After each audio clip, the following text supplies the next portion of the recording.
ਵੇਖੋ अगर तुहाडी किस्मत ठंडी है ना, तुहाडे मुकद्दर सुते ने, नसीब तुहाडे ठंडे ने, अकल दे घोड़े जिन्ने मर्जी दौड़ा लो कोई साथ नहीं देंदे।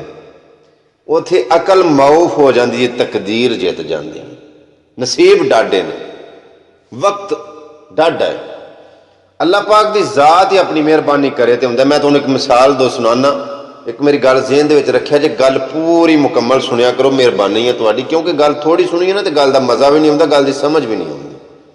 गल मुकम्मल सुनी है ना तो पता लगता कि गल सुनाई काहदे वास्ते गई। अक्सर ड्रामा वेखो, फिल्म वेखो या कोई कहानी सुनो, वह रिजल्ट नतीजा एंड ते हुंदा। हुण अगर करके एंड तो ही ना सुनन लग पे भी एंड ते नतीजा उन्हें की कढ़िया, गल सारी सुनीए तां समझ आउंदी है। खैर मैं अपनी बात नूं शुरू करना। मैं अपनी गल दसना कि एक वक्त सी, मैं डंगर शंगर भी रखे होने, सब्जी लाई होनी, मैं मंडी लैके जानी बजाते खुद मैं, फिर डेंकियां लाइयां, फिर मैं कपड़ा बेचिया।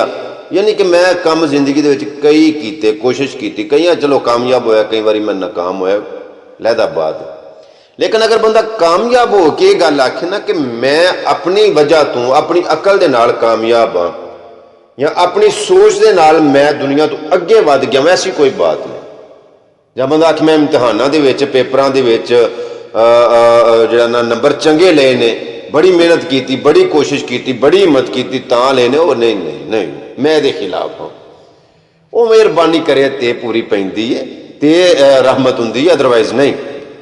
हाँ, मैं स्ट्रगल दे, कोशिश दे, मेहनत के खिलाफ नहीं, करो, ये जरूरी है, बल्कि मैं कहना फर्ज है। मेहनत कोशिश करना, हथां ते हथ रख के कोई मोजे का इंतजार करना बेहतर है। हिम्मत कोशिश करो, लेकिन हिम्मत कोशिश करके सिर्फ आखना कि मैं कीता ते इंज नहीं होंदा। मैं अपनी गल स्टार्ट करना।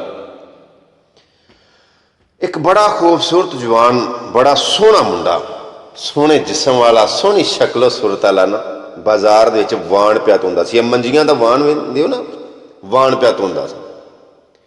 एक वक्त दे बादशाह दा गुजर उस बाजार दे विचों होया। अपने वजीर नूं खिला रहा, उन्हें आख्या यार ए मुंडे नूं बुलाओ। मुंडे नूं बुलाया तो उन्होंने आंदे ने ए किन्नी दिहाड़ी लैना तूं? तो मुंडा आखन लगा जी मैं एक आना दिहाड़ी लैना।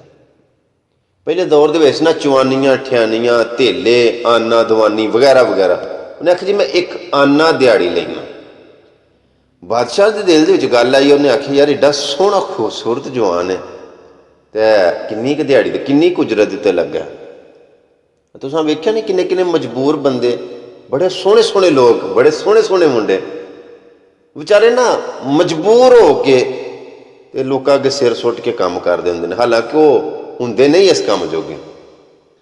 बादशाह भी आख्या किड्डा सोहना जवान सिर सुट के लग्गा दिहाड़ी करन, ते बड़ी थोड़ी जी उजरत ते लग्गा, थोड़ी जी मजदूरी लैंदा। उन्हें उस वक्त दे विच 100 रुपया उस मुंडे नूं दित्ता कि लै कोई काम शुरू कर ली, कोई कारोबार शुरू कर ली, छड्ड परा कित्थे लग्गा। वो जिहड़ा मुंडा सी उन्हें चुप करके पैसे ले ले। बादशाह जो टुर गया ना, बादशाह दा वजीर भी सी, उन्हें वो जिहड़ा 100 रुपया सी वो अपनी पग की जिहड़ी कन्नी है ना, कन्नी आदे ने मतलब वो जिहड़ी किसी भी कपड़े की साइड हुंदी है ना, उन्होंने कन्नी आख्या जाता। वो मुंडे ने वो जिहड़ा अपना सिर दे उत्ते कपड़ा बन्निया सी ना, पग जी, ਉਹਦੀ कन्नी दे विच इंज ना रुपया 100 इस तरह बेचते, तो आप फिर वाण धोन लग गए। वाण धो के ना तो उन्हें आख्या भी रकम बड़ी हथ आ गई, 100 रुपया बड़ा सी, जो आना दिहाड़ी होगी उदों 100 रुपया किन्ना होएगा। वो बड़ी वैल्यू से। वो एक ना कसाब को गया, कसाई को गया, उन्होंने जाके तो आंदा यार जे मैं काम शुरू करना होवे तो यदा की हिसाब किताब है कसाइयां वाला, गोश्त गाश्त का। उन्हें आख्या यार काम बेभाव है, मैं भी इन्हूं वधाना चाहना, पर मेरे को ना दरअसल सरमाया इन्ना कोई नहीं, तो काम बड़ा। ये हुण मुंडा उन्होंने आंदा है कि जे मैं ते तू भाईवाल बन जाइए, आपस दे विच पंजाली पा लईए, रल जाइए, पार्टनरशिप कर लईए, तो फिर वो आखन लगा तेरे को सरमाया? उस आखिया मेरे को लै। वो आखन लगा बड़ी खुशी वाली गल है, सवेरे ऐस टाइम ला लाई पैसे लै तो जावां दे मंडी डंगर शंगर लवां देते काम शुरू कर लेंगे। उन्हें मुंडे ने आख्या जी ठीक। हुण जो कसाई सी ना, उन्हें ना बड़ा सोहना जिहा गोश्त खुशी दे नाल ही कि यार मेरे काम दे विच इजाफा होने लगा, तरक्की होने लगी। उन्हें खुशी नाल ना उस मुंडे नूं गोश्त दिता पा के, ਇੱਕ ਕੱਪੜੇ ਜਿਹੇ ਦੇ ਵਿੱਚ। ਪਹਿਲਿਆਂ ਵਕਤਾਂ 'ਚ ਛਾਪਰ ਕਦੋਂ ਹੁੰਦੇ ਸਨ? ਬਣ ਕੇ ਅਸਾਂ ਤਾਂ ਜਦੋਂ ਹੋਸ਼ ਸੰਭਾਲੀ ਅਸਾਂ ਤਾਂ ਵੇਖੇ ਹੀ ਨੇ ਨਾ ਛਾਪਰ, ਲੇਕਿਨ ਪਹਿਲਾਂ ਕਦੋਂ ਛਾਪਰ ਹੁੰਦੇ ਸਨ? ਖੈਰ ਉਹਨੇ ਨਾ ਉਹਨੂੰ ਇੱਕ ਥੈਲੇ ਜਿਹੇ ਦੇ ਵਿੱਚ ਕੱਪੜੇ ਦੇ ਵਿੱਚ ਗੋਸ਼ਤ ਬੰਨ੍ਹ ਕੇ ਦਿੱਤਾ। ਇਹ ਮੁੰਡਾ ਜਿਹੜਾ ਸੀ ਨਾ ਵਾਣ ਧੋਣ ਵਾਲਾ, ਇਹਨੇ ਉਹਦੇ ਕੋਲੋਂ ਗੋਸ਼ਤ ਲਿਆ, ਉਹ ਗੋਸ਼ਤ ਆਪਣੇ ਸਿਰ ਦੇ ਉੱਤੇ ਰੱਖਿਆ। ਇਸ ਤਰ੍ਹਾਂ ਗੋਸ਼ਤ ਲੈ ਕੇ ਪੈ ਜਾਂਦਾ। ਅੱਗਾ ਜਦੋਂ ਗੁਜ਼ਰਨ ਲੱਗਾ ਤਾਂ ਇੱਕ ਇੱਲ ਪਈ ਵਹਿੰਦੀ ਸੀ। ਇੱਲ ਜਦੋਂ ਆਈ ਨਾ ਉਹਨੇ ਝਰਾਟ ਮਾਰੀ ਅਤੇ ਉਹ ਗੋਸ਼ਤ ਲੈ ਕੇ ਤੇ ਉੱਡੀ, ਦੇ ਨਾਲ ਹੀ ਉਹਦੇ ਸਿਰ ਦੇ ਉੱਤੇ ਜਿਹੜਾ ਕੱਪੜਾ ਸੀ ਉਹ ਵੀ ਲੈ ਕੇ ਉੱਡ ਗਿਆ। ਇੱਲ ਉੱਡ ਗਈ। ਜਿਹੜਾ ਆਨਾ ਉਹ ਬਾਦਸ਼ਾਹ ਦਿਹਾੜੀ ਸੀ ਨਾ, ਉਹਦੀ ਜਿਹੜੀ ਅਸਲੀ ਦਿਹਾੜੀ ਸੀ ਆਨਾ, ਉਹ ਤੇ ਉਹਦੀ ਜੇਬ ਦੇ ਵਿੱਚ ਸੀ ਨਾ। ਜਿਹੜਾ ਬਾਦਸ਼ਾਹ 100 ਰੁਪਈਆ ਦਿੱਤਾ ਸੀ ਉਹਨੇ ਕੰਨੀ 'ਚ ਵਲੇਟਿਆ ਸੀ, ਸਿਰ ਦੇ ਉੱਤੇ ਗੋਸ਼ਤ ਪਿਆ ਸੀ। ਇਹ ਜਦੋਂ ਗੋਸ਼ਤ ਖੜਿਆ ਤੇ ਰੁਪਈਆ 100 ਵੀ ਲੈ ਗਿਆ ਜੇਬ ਦੇ ਵਿੱਚ। ਉਹ ਹੀ ਆਨਾ ਰਹਿ ਗਿਆ ਜਿਹੜਾ ਅਸਲੀ ਮਜ਼ਦੂਰੀ ਵਾਲਾ ਸੀ। ਘਰ ਆਇਆ, ਬੀਵੀ ਪੁੱਛਿਆ, ਬੇਗਮ ਨੇ ਪੁੱਛਿਆ ਕਿ ਕੀ ਗੱਲ, ਸਿਰ ਦੇ ਉੱਤੇ ਜਿਹੜਾ ਕੱਪੜਾ ਸੀ ਉਹ ਕਿੱਥੇ ਗਿਆ? ਉਹਨੇ ਨਹੀਂ ਲੰਮੀ ਚੌੜੀ ਗੱਲ ਸੁਣਾਈ ਕਿ ਮੈਨੂੰ ਇੰਝ ਰੁਪਈਆ 100 ਲੱਭਾ ਸੀ, ਫਿਰ ਮੈਂ ਕਸਾਈ ਕੋਲ ਗਿਆ ਸਾਂ, ਫਿਰ ਮੈਨੂੰ ਗੋਸ਼ਤ ਲੱਭਾ ਸੀ, ਉਹ ਮੈਂ ਸਿਰ 'ਤੇ ਰੱਖਿਆ ਸੀ ਅਤੇ ਉਹ ਇਹ ਲੈ ਗਈ ਤੇ ਇਹ ਤੇ ਉਹ ਫਲਾਂ।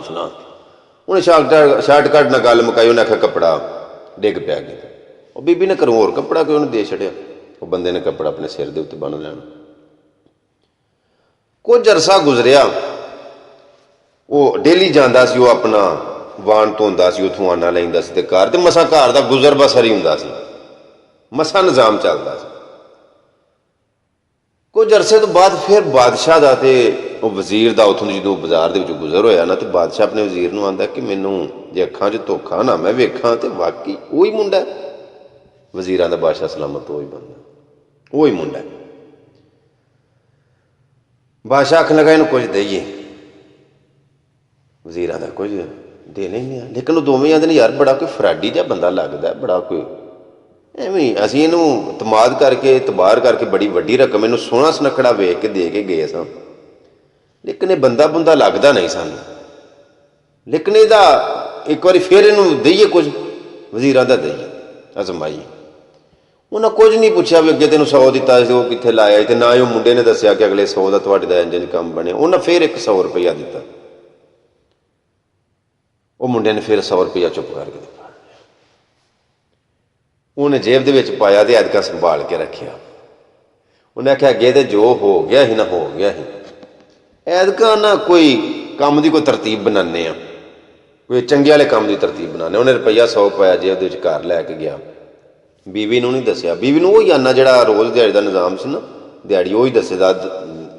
ਉਹ ਜਦ ਰੁਪਈਆ 100 ਸੀ ਨਾ ਜੇਬ 'ਚ ਪਾਇਆ, ਉਹਨੇ ਜਾ ਕੇ ਤੇ ਘਰ ਜਗ੍ਹਾ ਪੈ ਢੂੰਡੇ ਵੀ ਇਹਨੂੰ ਕਿੱਥੇ ਲਗਾਵਾਂ। ਤੁਹਾਨੂੰ ਪਤਾ ਘਰਾਂ ਦੇ ਵਿੱਚ ਛਾਣ ਹੈ, ਬੀਬੀਆਂ ਜਦੋਂ ਆਟਾ ਛਾਣਦੀਆਂ ਤੇ ਉਹ ਛਾਣ ਕਿਸੇ ਡੱਬੇ ਦੇ ਵਿੱਚ ਪਾ ਛੱਡਣਾ ਜਾਂ ਕਿਸੇ ਛਾਪਰ 'ਚ ਪਾ ਛੱਡਣਾ। ਤੇ ਇੱਕ ਨਾ ਗੱਤੇ ਜੇ ਦਾ ਡੱਬਾ ਜਿਹਾ ਸੀ, ਬੇਗਮ ਉਹਦੀ ਨੇ ਉਹ ਛਾਣ ਉਸ ਡੱਬੇ ਦੇ ਵਿੱਚ ਪਾ ਛੱਡਣਾ। ਜਿਹੜੀ ਕੋਈ ਸੁੱਕੀ ਰੋਟੀ ਟੁਕਰਾ ਹੋਣਾ ਉਹਦੇ ਵਿੱਚ ਵੀ ਪਾ ਛੱਡਣਾ। ਉਹ ਬੰਦੇ ਨੇ ਇਸ ਤਰ੍ਹਾਂ ਕੀਤਾ, ਮੁੰਡੇ ਨੇ ਰੁਪਈਆ 100 'ਚ ਪਾ ਛੱਡਿਆ ਜੇਬ 'ਚੋਂ ਕੱਢ ਕੇ ਤੇ ਉਸ ਛਾਣ ਵਾਲੇ ਡੱਬੇ ਦੇ ਵਿੱਚ। ਹੁਣ ਆਪਣੇ ਜ਼ਿਹਨ 'ਚ ਸੋਚਣ ਲੱਗਾ ਵੀ ਬੀਵੀ ਨੂੰ ਤੇ ਦੱਸਣਾ ਨਹੀਂ ਤੇ ਕੋਲ ਵੀ ਨਹੀਂ ਰੱਖਣਾ ਤੇ ਡੱਬੇ 'ਚ ਛਪਾ ਛੱਡਣਾ। ਤੇ ਸੋਚਣ ਲੱਗਾ ਵੀ ਅੱਗੋਂ ਕਿਹੜਾ ਕੰਮ ਕੋਈ ਸ਼ੁਰੂ ਕੀਤਾ ਜਾਏ। ਕੰਮ ਦੀ ਸਟਰਗਲ ਕਰਨ ਲੱਗ ਪਿਆ। ਕੰਮ ਦੀ ਸਟਰਗਲ ਕਰਦਾ ਰਿਹਾ। ਕੁਝ ਦਿਨਾਂ ਬਾਅਦ ਉਹਨੂੰ ਕੋਈ ਕੰਮ ਜ਼ਿਹਨ ਦੇ ਵਿੱਚ ਆਇਆ। ਜਦੋਂ ਆ ਕੇ ਘਰ ਡੱਬਾ ਵੇਖਿਆ ਨਾ, ਤੇ ਬੇਗਮ ਉਹਦੀ ਨੇ ਡੱਬਾ ਛਾਣ ਵਾਲਾ ਨਾ ਦੇ ਛੜਿਆ ਕਿਸੇ ਆ ਛਾਣ ਬੂਰਾ ਜਿਹੜੇ ਲੈਣ ਆਉਂਦੇ ਨੇ, ਕੋਈ ਛਾਣ ਬੂਰੇ ਵਾਲਾ ਆਇਆ ਤੇ ਉਹਨੇ ਆਖਿਆ ਵੀ ਛਾਣ ਦੇ ਲਓ। ਉਹ ਬੀਬੀ ਨੇ ਛਾਣ ਦਿੱਤਾ। ਉਹਨੇ ਆਖਿਆ ਬੀਬੀ ਆ ਡੱਬਾ ਵੀ ਦੇ ਛੱਡ। ਉਹਨੇ ਆਖਿਆ ਡੱਬੇ ਦੇ ਪੈਸੇ ਦੇ ਤੇ ਡੱਬਾ ਵੀ ਲੈ ਲੈ। ਉਹ ਬੀਬੀ ਨੇ ਡੱਬਾ ਛਾਣ ਵਾਲਾ ਦੇ ਛੱਡ। ਉਹਨੂੰ ਕੀ ਪਤਾ ਸੀ ਵਿੱਚ ਰਕਮ। ਉਹ ਬੰਦੇ ਨੇ ਉਸ ਤਰ੍ਹਾਂ ਹੀ ਡੱਬਾ ਫੜਿਆ ਤੇ ਉਹ ਵਿੱਚ ਆਪਣੀ ਸਾਈਕਲ ਉੱਤੇ ਰੱਖਿਆ। ਫੇਰੀ ਲਾਉਣ ਵਾਲਾ ਜਿਹੜਾ ਸੀ ਉਹ ਛਾਣ ਬੂਰਾ ਤੇ ਟੁੱਕਰ ਲੈਣ ਵਾਲਾ ਸੀ, ਉਹ ਟੁਰ ਗਿਆ। ਡੱਬੇ ਸਮੇਤ ਹੀ ਉਹਨੇ ਛਾਣ ਬੂਰਾ ਲੈ ਲਿਆ। ਉਹ ਜਿਵੇਂ ਬੰਦਾ ਆਇਆ ਘਰ, ਉਹਨੇ ਵੇਖਿਆ ਕਿ ਡੱਬਾ ਛਾਣ ਵਾਲਾ ਕੋਈ ਨਹੀਂ, ਉਹਦੇ 'ਚ ਮੇਰੀ ਰਕਮ ਸੀ। ਉਹਨੇ ਬੀਵੀ ਨੂੰ ਨਹੀਂ ਪੁੱਛਿਆ ਕਿ ਮੇਰਾ ਉਹ ਰੁਪਈਏ 100 ਵਾਲਾ ਡੱਬਾ ਕਿੱਥੇ। ਉਹਨੂੰ ਦੱਸਦਾ ਸਾਰਾ ਰਾਜ਼ ਖੁੱਲ੍ਹ ਜਾਣਾ ਸੀ ਨਾ। ਖੈਰ ਕਿੱਸਾ ਮੁਖਤਸਰ, ਛਾਣ ਵਾਲਾ ਡੱਬਾ ਤੇ ਗਿਆ। ਉਹ ਬੰਦੇ ਦੀ ਜਿਹੜੀ ਰਜ਼ਮੀਦ ਸੀ ਪਲਾਨ, ਉਹ ਵੀ ਨਾਲ ਹੀ ਟੁਰ ਗਿਆ। ਸਾਰਾ ਫਿਨਿਸ਼ ਹੋ ਗਿਆ। ਫਿਰ ਜਿਵੇਂ ਅੱਗੇ 100 ਗਵਾਇਆ, ਦੂਜਾ 100 ਵੀ ਗਵਾਚ ਗਿਆ।